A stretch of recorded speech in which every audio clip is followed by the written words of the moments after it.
नंदी कैसा होना चाहिए।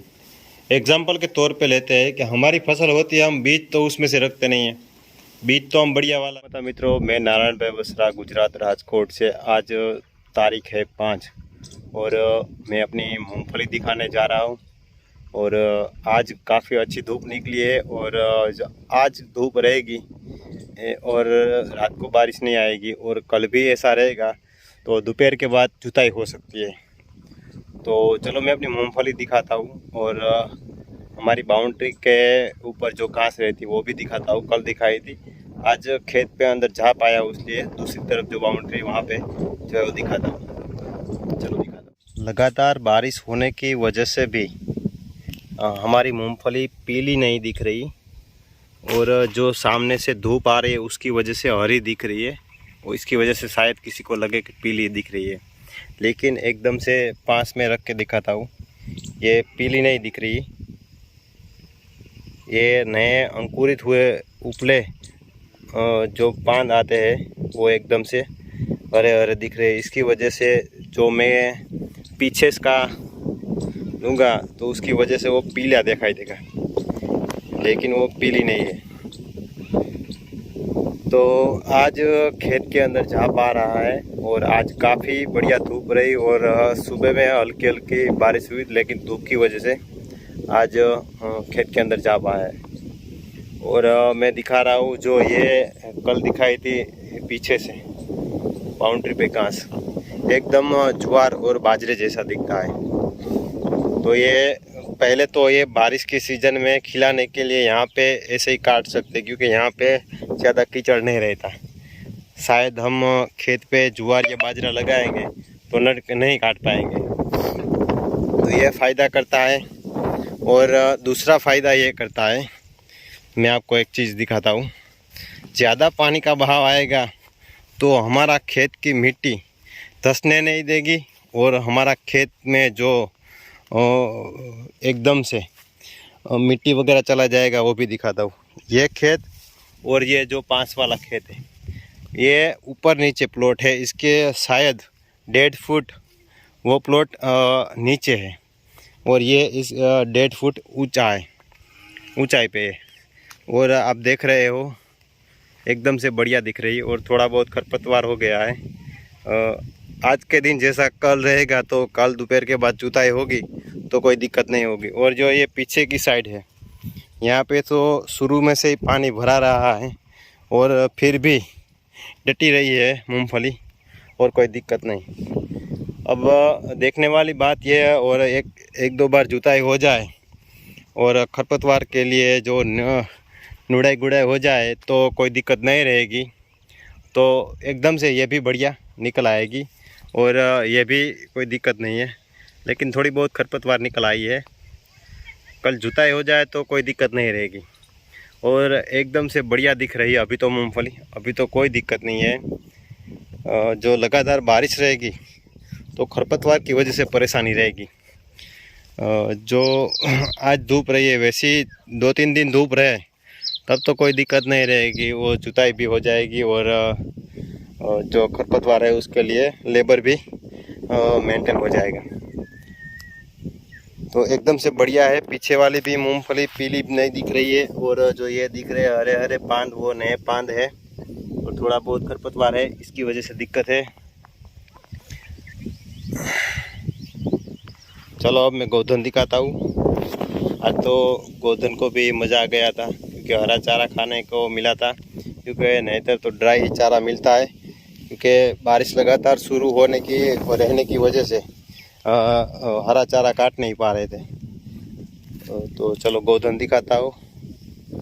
अभी सारी गौ माता अंदर आ चुकी है और ये मिस्री है और आप देख रहे हैं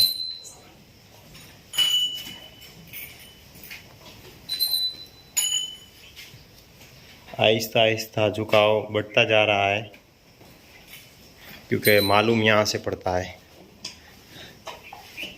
और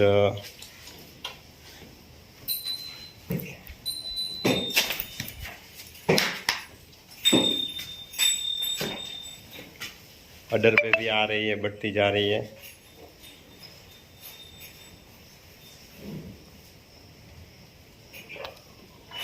चलो अब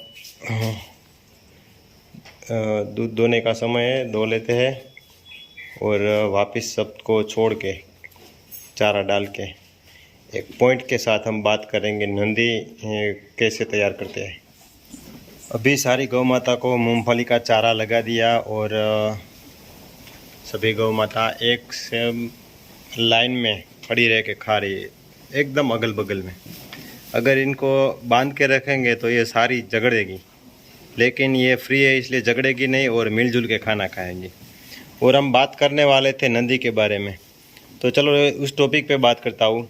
नंदी कैसा होना चाहिए, एग्जाम्पल के तौर पे लेते हैं कि हमारी फसल होती है, हम बीज तो उसमें से रखते नहीं हैं, बीज तो हम बढ़िया वाला लेते हैं और अलग से बुआई करते हैं। उसी प्रकार से हमारे पास सारी गौ माता उनमें से तो नंदी नहीं सिलेक्ट करेंगे।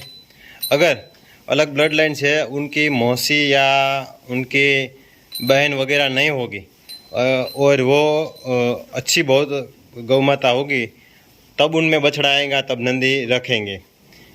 या नंदी कैसी गौ में से रखना चाहिए वो मैं बताता हूँ।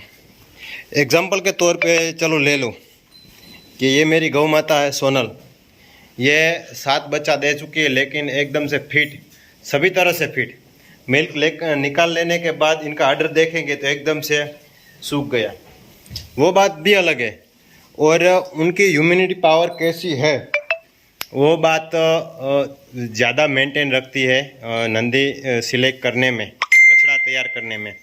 तो एग्जाम्पल के तौर पे ले लो, अगर ये गौ माता ब्याई हुई है और हमारे यहाँ तो गुजरात में शुगर की बीमारी, शुगर यानी कि बच्चा देने के बाद थोड़े दिनों में शुगर उनमें कम हो जाना, यानी कि दूसरे क्षेत्रों में क्या बोलते हो मेरे को मालूम नहीं, शुगर कम हो जाना। शुगर कम हो जाने की वजह से क्या दिक्कत रहेगी, दाना नहीं खाएगी, चारा नहीं खाएगी और अपनी मर्जी से चारा खाएगी और अपनी मर्जी से जुगाली करेगी। और अच्छा लगेगा तो बैठेगी, नहीं तो अच्छा नहीं लगेगा तो खड़ी रहेगी। और एकदम से देखोगे तो नॉर्मल होगी और शायद आधे घंटे में देखेंगे तो एकदम से बुखार आ गया, ऐसा होगा। तो ऐसी गौ माता जो ब्याने के समय हर लैक्टेशन में ऐसा होता है, तो ऐसी गौ माता के बछड़ा अगर तैयार होगा तो उनकी जो बछड़ी आएगी, उनकी बछड़िया में ये प्रॉब्लम सेम रहेगा, गारंटी के साथ लिख लूँगा।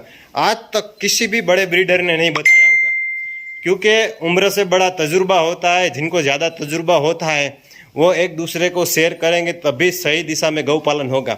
आप किसी भी ब्रीड में काम करते हो, ये केस तो बनेगा ही बनेगा। और एक बात बता दूं कि नंदी है ना, नंदी गौशाला का आधार है। जैसे खेत में सही बीज लगने से ही फसल अच्छी रहती है और फसल की पैदावार होती है। 1-2 गाय आपके पास 10 गाय है, उनमें से 6 गाय देसी टाइप है और 4 गाय एकदम प्योर ब्रीड गिर में है। और नंदी आपके पास देसी टाइप रहेगा बरोबर, या कोई भी नंदी लगेगा तो देसी में तो रिजल्ट नहीं आएगा, लेकिन जो प्योर ब्रीड गिर है ना उनमें भी रिजल्ट नहीं आएगा। लेकिन आपकी 2 देसी गौ माता है और एकदम से प्योर आपके पास प्योर पेडिग्री वाला गिर बुल है, तो उनका रिजल्ट एकदम से 100% 100% देसी है ना, उनमें भी प्योर गिर में भी रिजल्ट आएगा। क्योंकि 80 से 90% तक रिजल्ट नंदी ही देता है और नंदी सही रहेगा तभी रिजल्ट रहेगा। तो नंदी का चयन करने में, नंदी की पसंदगी करने में कहीं भी बार्गेनिंग न करें। आप गौशाला बना रहे हो, आप संयुक्त गांव की गौशाला चला रहे हो, कुछ भी है, तो नंदी को पसंद करने में बार्गेनिंग ना करें, क्योंकि नंदी पूरी गौशाला का आधार है और पिछली पीढ़ी का सुधार भी नंदी ही है। नंदी जैसा रहेगा वैसे ही बच्चा सभी वैसे आएंगे, क्योंकि उनके ऊपर ही पूरा डिपेंड करता है कि कैसा रहेगा, उनके आधार पे ही चलेगा। आपकी ब्रीड में देसी ब्रीड में रहेगी और आधी हाफ गिर में और आधी देसी में रहेगी, लेकिन नंदी अच्छा होगा तो प्योरिटी में गिर बच्ची उसकी आएगी। इसलिए नंदी सही तरह से चयन करना चाहिए और उनकी मदर की बीमारी के बारे में देखना चाहिए और उसके बाद नंदी का चयन करने, क्योंकि ये आप देख रहे हो शायद 5 से 6 इलेक्ट्रिशियन दिए हुए, लेकिन अभी भी उसकी फिटनेस वैसी की वैसी, सबसे बड़ी गौ माता है हमारी गौशाला में। फिर भी इतनी बॉडी स्ट्रक्चर होने के बाद भी उनका शरीर कहीं से भी झुका नहीं है, अडर भी कहीं से झुका नहीं है, इतने आप देख सकते हो। तो ऐसी फिटनेस वाली गाय, क्योंकि हमारे यहाँ गौशाला में एक भी लूज बॉडी वाली नहीं, मैं आपको दिखाऊंगा कि लूज बॉडी वाली गाय है, उनका बछड़ा तैयार होगा तो उनके बछड़े की बच्ची आएगी वो भी लूज बॉडी वाली आएगी। जो लूज बॉडी वाली रहती है उनकी बछड़ियाँ लूज बॉडी वाले, उनकी वजह से बीमारियाँ उनमें कॉमन, यानी कि अडर बिगड़ना, कई तरह से उनके शरीर में वो बीमारी गठे आ जाना, वो रेयर बात है, क्योंकि उनकी बॉडी ऐसी है, इसकी वजह से वो बनता है। चलो एक नए टॉपिक के साथ मिलेंगे। आज हमने बताया कि जिन गौ माता में शुगर की बीमारी हो उनका बछड़ा कभी तैयार नहीं करना चाहिए, क्योंकि वो उनका जेनेटिक यानी कि उनका जो बॉडी लाइन में, जो ब्लड लाइन में जो रहता है ना, वारसागत परंपरागत जो बोलते हैं वो रहेगा, उनकी बच्चियाँ आएगी उनमें भी यही प्रॉब्लम रहेगा। तो आज तक बड़े ब्रीडर, किसी भी बड़े ब्रीडर ने ये बात नहीं बताई होगी। हम हर रोज़ एक अलग अलग टॉपिक से चलेंगे और नंदी कैसा चयन करना चाहिए उसके बारे में आपको बताएंगे। नंदी ही गौशाला का आधार है, नंदी ही गौशाला का बीज है। गौ माता आपके थोड़ी बहुत चलेगी, लेकिन नंदी तो एकदम से बढ़िया होना चाहिए, तभी आपकी गौशाला में सुधार आएगा और तभी आपकी गौशाला दिन ब दिन ग्रो करेगी, अच्छी दिखेंगी और नंदी से ही गौपालक की वैल्यू बढ़ती है। चलो अब तो पिछले टॉपिक के साथ कल बात करते हैं।